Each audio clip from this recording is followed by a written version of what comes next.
السلام علیکم ورحمۃ اللہ وبرکاتہ۔ الحمد للہ وکفا وسلام علی عباده الذین اصطفى والتقى والعفاف والغنى۔ اما بعد فقد قال الله تبارك وتعالى في القرآن المجيد والفرقان الحميد: فأعوذ بالله من الشيطان الرجيم، بسم الله الرحمن الرحيم، والعصر إن الإنسان لفي خسر إلا الذين آمنوا وعملوا الصالحات وتواصوا بالحق وتواصوا بالصبر، صدق الله مولانا العظيم۔ اللهم صل على سيدنا ومولانا محمد وبارك وسلم كما تحب وترضى عدد ما تحب وترضى۔ محترم و مکرم حاضرین، ناظرین، سامعین، عزیزوں، بھائیوں، بزرگوں، دوستوں، معزز خواتین، ہماری ماں بہنوں، تصوف کے عنوان سے جو بیانات کا سلسلہ چل رہا ہے اس میں موضوع چل رہا ہے وقت کی قدر۔ اسی موضوع کی اگلی کڑی سماعت فرمائیں کہ حضرت مرشد عالم رحمۃ اللہ علیہ عمر کے آخری حصے میں اس قدر مصروف رہتے تھے، بہت زیادہ مصروفیت رہتی تھی۔ فرماتے تھے کہ میں عدیم الفرصت ہو گیا ہوں، یعنی فرصت ہی نہیں ہے مجھے۔ فرماتے تھے تمہاری نظر میں دن اور رات کا فرق ہے، میری نظر میں دن اور رات کا فرق ختم ہو گیا ہے۔ ان کے دن اللہ کی عبادت میں مشغول ہو کر گزرتے تھے اور ان کی راتیں ان کے دنوں کی مانند ہوا کرتی تھی۔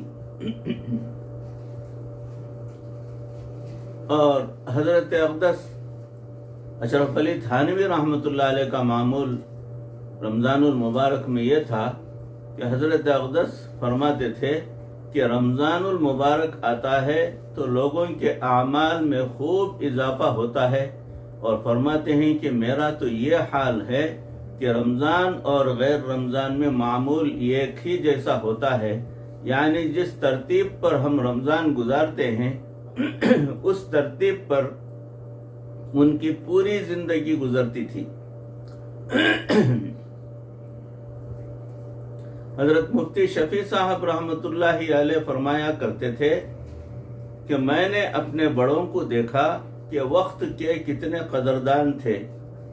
میں نے بھی عادت بنا لی، میں 2 کام کر رہا ہوں تو تیسرا اس میں گھسا دیتا تھا، اس کی برکت سے تیسرا بھی ہو جاتا تھا۔ اللہ کی شان، اس لیے ہمارے اکابر رحمہم اللہ فرماتے تھے کہ اگر تم کوئی کام کروانا ہو تو فارغ آدمی کو کام نہ کہا کرو، اس لیے کہ اس کے پاس فرصت نہیں ہوتی۔ مصروف بندے کو کام کہو، وہ مصروف بندہ اس کام کے لیے بھی وقت نکال کر لے گا، ضرور کرے گا۔ ہمارے سلسلے عالیہ نقشبندیہ کے ایک بزرگ تھے حضرت مولانا حسین علی۔ ان کی یہ کیفیت تھی کہ کوئی شخص ملنے آتا تھا، سلام کر کے خیریت پوچھنے کے بعد فرماتے تھے اچھا بھائی آپ نے بھی تیاری کرنی ہوگی آخرت کی، مجھے بھی آخرت کی تیاری کرنی ہے، اچھا پھر انشاءاللہ قیامت کے دن ملیں گے، یہ کہہ کر رخصت کر دیا کرتے۔ آپ نے بھی تیاری کرنی ہوگی، مجھے بھی تیاری کرنی ہے، اچھا قیامت کے دن ہم ملیں گے، چلیے اللہ حافظ۔ حضرت خواجہ معصوم رحمۃ اللہ علیہ اپنے مکتوبات میں لکھتے ہیں کہ ایک وقت کار ہے کام کرنے کا وقت ہے۔ اب اس کی مثال آپ یوں سمجھیے کہ جیسے کمرہ امتحان میں ایک طالب علم بیٹھا ہوتا ہے تو وہ اس کے لیے پیپر دینے کا وقت ہوتا ہے۔ وہ اس وقت ہر ضرورت اور تقاضے کو بھی دباتا ہے۔ بھوک اور پیاس یہ تقاضا اگر ہو جائے تو وہ نہ کچھ کھاتا ہے نہ پیتا ہے، حتیٰ کہ واش روم جانے کا تقاضا ہو تو اس کو بھی دباتا ہے کہ 3 ہی تو گھنٹے ہیں، میں جلدی سے اپنا پیپر مکمل کر لوں، بعد میں فارغ ہوں گا۔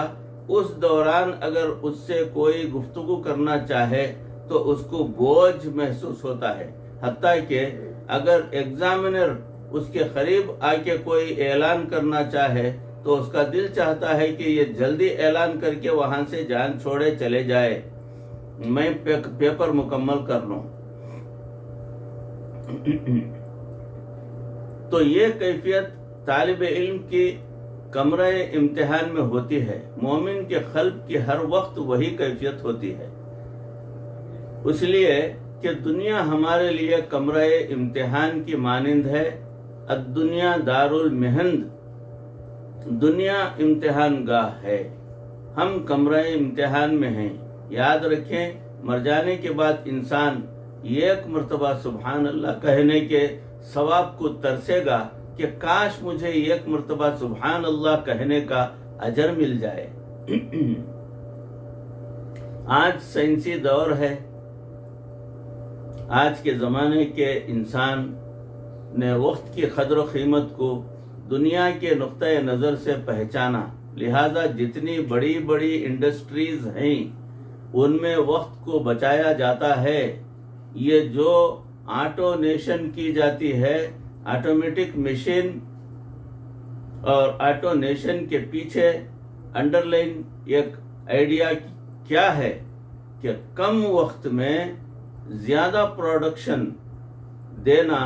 تو دنیا جان گئی کہ کم وقت میں زیادہ پروڈکشن دینے سے پروفیٹیبلٹی بڑھ جایا کرتی ہے۔ تو مومن کو بھی اپنے اوقات کے بارے میں یہی تصور رکھنا چاہیے۔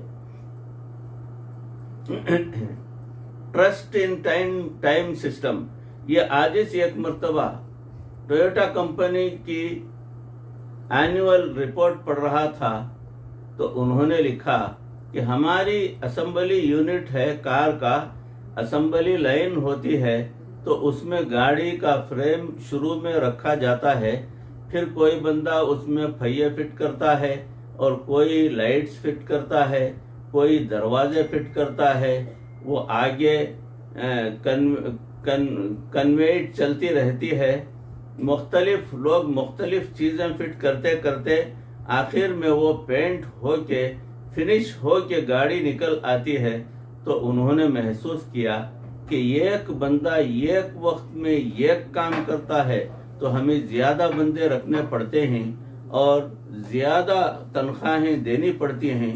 تو انہوں نے کہا کہ اگر کوئی بندہ ایک وقت میں 2 کام کر دے گا تو ہم اس کی تنخواہ 1.5 گنا بڑھا کر دیں گے، یعنی 50% بچت مالک کو جائے گی اور 50% جس بندے کا انکریز ہوگا وہ 2 بندوں کا کام 1 بندہ کرے گا۔ چنانچہ انہوں نے لوگوں کو ٹرین کیا۔ تو پہلے یہ ہوتا تھا کہ گاڑی جب آتی تھی تو دائیں ہاتھ سے ایک بندہ پیچ کس رہا ہوتا تھا، اب اس نے ایسی ٹریننگ لی کہ اس کے دونوں ہاتھ کام میں مصروف کر لیے، ایک سے پیچ کھول رہا ہوتا ہے اور دوسرے سے ٹائٹ کر رہا ہوتا ہے، اس ہاتھ سے یہ کام کر رہا ہے، دوسرے ہاتھ سے دوسرا کام کر رہا ہے، 2 ہاتھوں سے 2 کام کر کے آج لوگوں نے دنیا کو پروفٹ کمانے کا ذریعہ بتا دیا۔ دیکھیے پہلے لوگ پرزے خریدتے تھے، پہلے لوگ پرزے خریدتے تھے اور بڑے بڑے اسٹوروں میں رکھتے تھے، پھر انہوں نے سوچا کہ اتنا پیسہ جو ہم